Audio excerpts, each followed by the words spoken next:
नमस्कार, मैं धर्मेंद्र कुमार प्रगति classes सुप्री MP YouTube channel में आप सभी का बहुत बहुत स्वागत। बात करेंगे साइंस में ये रसायन विज्ञान का टॉपिक है और रसायन विज्ञान में ये हमने शुरुआत से लिया है। इसके सारे टॉपिक क्लियर करेंगे और देख लेते हैं। सबसे पहले ये पदार्थ, तो पदार्थ किसे कहते हैं, ठीक है। तो पदार्थ हर वह वस्तु पदार्थ है जिसमें द्रव्यमान होता है और जो स्थान घेरता है। तो दो चीजें आपको याद रखना है कि पदार्थ किसे कहते हैं। हर वह वस्तु जिसमें द्रव्यमान होता है, सबसे पहले तो आपको यह द्रव्यमान याद रखना है, और दूसरा जो स्थान घेरता है, ठीक है। तो दो चीजें हमने यहाँ पर देखा कि हर वह वस्तु जो जिसमें द्रव्यमान होता है और जो स्थान घेरता है पदार्थ कहलाता है, ठीक। तो इसको अपन ऐसे लिख सकते हैं, पदार्थ किसे कहते हैं जिसमें द्रव्यमान होता है और जो स्थान घेरता है, तो बस ये दो चीजें हमको याद रखना है कि हर वह वस्तु जिसमें द्रव्यमान होता है और जो स्थान घेरता है पदार्थ कहलाता है, ठीक है। दूसरा है आपका कि पदार्थ का वर्गीकरण कीजिए, ठीक है। तो वर्गीकरण, तो प्रकृति के आधार पर पदार्थ तीन प्रकार के होते हैं। एक होता है तत्व, दूसरा यौगिक और तीसरा मिश्रण। तो तत्व यौगिक मिश्रण किसे कहते हैं ये हम यहाँ पर देखेंगे। तो सबसे पहले हम देख लेते हैं तत्व, ठीक है। तो तत्व क्या होता है, एक ही प्रकार के पदार्थ से बना होता है और अभी प्रकृति में 118 तत्वों की खोज हो चुकी है। और तत्व ठोस, द्रव और गैस, ठीक है, तीन अवस्थाओं में पाए जाते हैं। तत्व ठोस, द्रव और गैस तीन अवस्थाओं में पाए जाते हैं। और जो जल है, ठीक है, जल एक ऐसा पदार्थ है जो तीनों अवस्था में पाया जाता है। ठोस में भी पाया जाता है, द्रव में भी पाया जाता है और गैस में भी पाया जाता है। इसका जो जल का ठोस रूप होता है उसको हम बर्फ कहते हैं। और द्रव रूप तो आप जानते ही हैं, जल द्रव रूप में होता है। और गैस रूप में जो जल होता है वो भाप के रूप में होता है। तो प्रकृति में सिर्फ जो जल है जो तीनों अवस्थाओं में पाया जाता है, ठीक है। तो यहाँ पर हमने देखा तत्व एक ही प्रकार के परमाणुओं से बने होते हैं, ठीक है। रसायन विज्ञान में अभी तक 118 तत्वों की खोज हो चुकी है, जैसे हाइड्रोजन, नाइट्रोजन, ऑक्सीजन, ठीक है। जो आवर्त सारणी में है, हाइड्रोजन को पहला स्थान दिया गया है और हाइड्रोजन को भविष्य का ईंधन भी कहते हैं। और हाइड्रोजन को मान लीजिए पहला स्थान दिया गया है और इसे आवर्त तत्व कहते हैं। आवर्त तत्व इसलिए कहते हैं क्योंकि इसकी स्थिति निश्चित नहीं है, कभी ये पहले वर्ग में भी रखा गया है तो 18वें वर्ग में भी रखा गया है, ठीक है। और फिर आगे बढ़ते हैं, तत्व आप समझ गए होंगे। अब है आपका यौगिक, ठीक है। तो जो यौगिक है, ठीक है, ये जो आपका यौगिक है,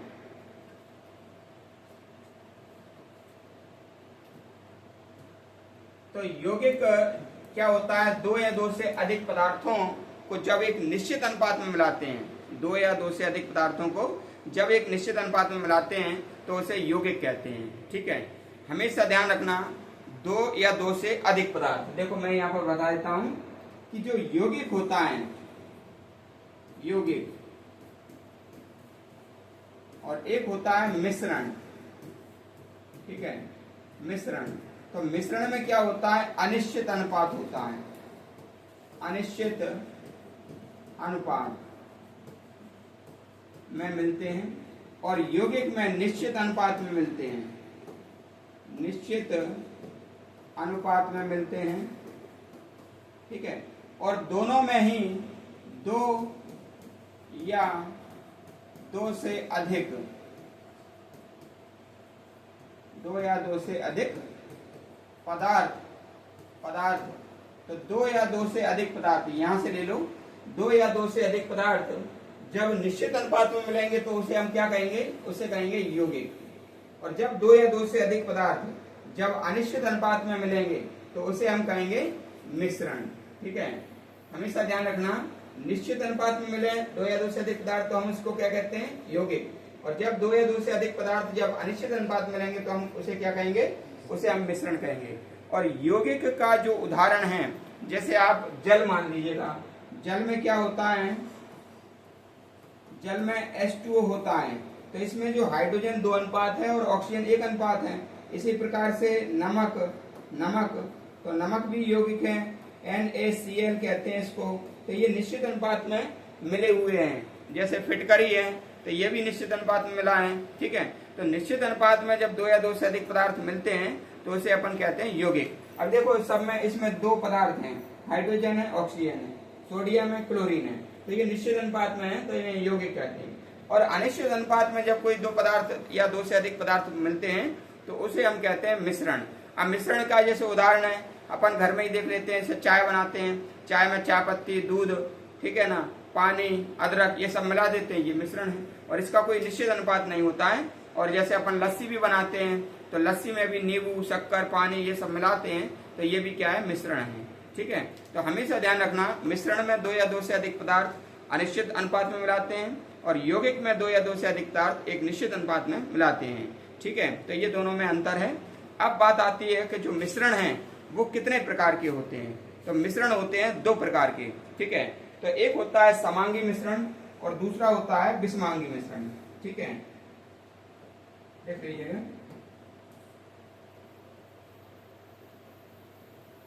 देखो समांगी मिश्रण और विषमांगी मिश्रण किसे कहते हैं, देख लीजिएगा।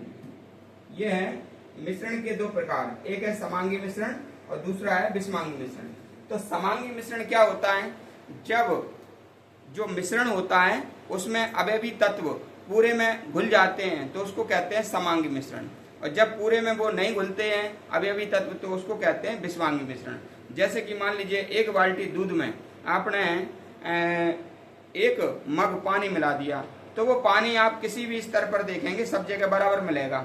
या फिर मान लीजिए हमने नमक मिला दिया या शक्कर मिला दिया पानी में और लस्सी बनाई, तो वो लस्सी अपन ने जो 1 बाल्टी बनाई या 1 मग बनाया, किसी भी स्तर पर देखेंगे समान रूप से वो मिला हुआ दिखाई देगा। तो ये होता है समांगी मिश्रण, जो कि पूरी तरह से मिल जाता है। लेकिन विषमांगी मिश्रण क्या होता है, जैसे गेहूं में 1 मुट्ठी कंकड़ मिला दो तो कंकड़ कहीं पर तुम्हें ज्यादा मिलेंगे और कहीं पर कंकड़ कम मिलेंगे, तो वो होता है विषमांगी मिश्रण, ठीक है।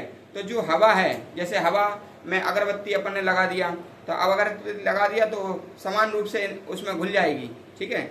और जैसे मान लीजिए जैसे कुछ भी है, चाय में अपन शक्कर मिलाते हैं, तो चाय में शक्कर मिलाते हैं तो वो मान लीजिए क्या होगा, तो समान रूप से वो मीठा लगेगा, चाहे तुम ऊपर से चाय ले लो या फिर नीचे से चाय ले लो। तो ये जो है ना, ये होता है समांगी मिश्रण और विषमांगी मिश्रण। इसको देखो, देख लेते हैं। समांगी, इस प्रकार के मिश्रण में जो घटक होते हैं, घटक यानी कि अवयवी तत्व का मिश्रण समान होता है। जैसे दूध और पानी का मिश्रण क्या है, दूध और पानी का मिश्रण समांगी मिश्रण है। 1 बाल्टी दूध में आप 1 मग पानी मिला देंगे तब वो पूरे में समान रूप से पतला दिखेगा, ठीक है, दूध। ऐसा नहीं कि ऊपर ऊपर पतला हो जाए नीचे गाढ़ा ही रहे, ऐसा नहीं है। फिर लस्सी बनाते हैं तो लस्सी में हम नींबू मिलाएंगे तो कहीं से भी, और फिर उसको बढ़िया से मिला देंगे तो कहीं से भी आप वो लस्सी ले लो, समान रूप से खट्टा और मीठा लगेगा, तो उसको कहते हैं समांगी मिश्रण, ठीक है। और यहाँ पर जो विषमांगी मिश्रण है, तो इस प्रकार के मिश्रण में घटकों का वितरण असमान होता है। जैसे मिट्टी और पानी का मिश्रण। अब मिट्टी और पानी का मिश्रण, जैसे मिट्टी में हमने पानी मिला दिया है ना गाढ़ा बनाने के लिए, अब वो मिला दिया तो कहीं पर ज्यादा गीला हो जाएगा, कहीं पर कम होगा, तो कहीं पर सूखा ही रखा रहेगा। जैसे हम मकान बनाने के लिए जो सीमेंट और बजरी और गिट्टी का वो बनाते हैं मसाला, तो उसमें जब पानी मिलाते हैं तो कहीं पर बिल्कुल सूखा ही रहता है और कहीं पर ज्यादा गीला हो जाता है। तो इसलिए वो वाला जो मिश्रण होता है तो वो पूरी तरह से अवयवी तत्व मिलते नहीं है, तो उसको कहते हैं विषमांगी मिश्रण, ठीक है। तो ये समांगी और विषमांगी मिश्रण आप समझ गए होंगे, ठीक है। तो आज के टॉपिक में हमने क्या सीखा है, आज के टॉपिक में हमने सीखा है तत्व, यौगिक, मिश्रण और मिश्रण के प्रकार। तो वीडियो आपको कैसा लगा कमेंट्स करके बताना, वीडियो को अधिक से अधिक शेयर करना और वीडियो जो व्यक्ति नए हैं वो चैनल को सब्सक्राइब करना। सभी के लिए बहुत बहुत धन्यवाद।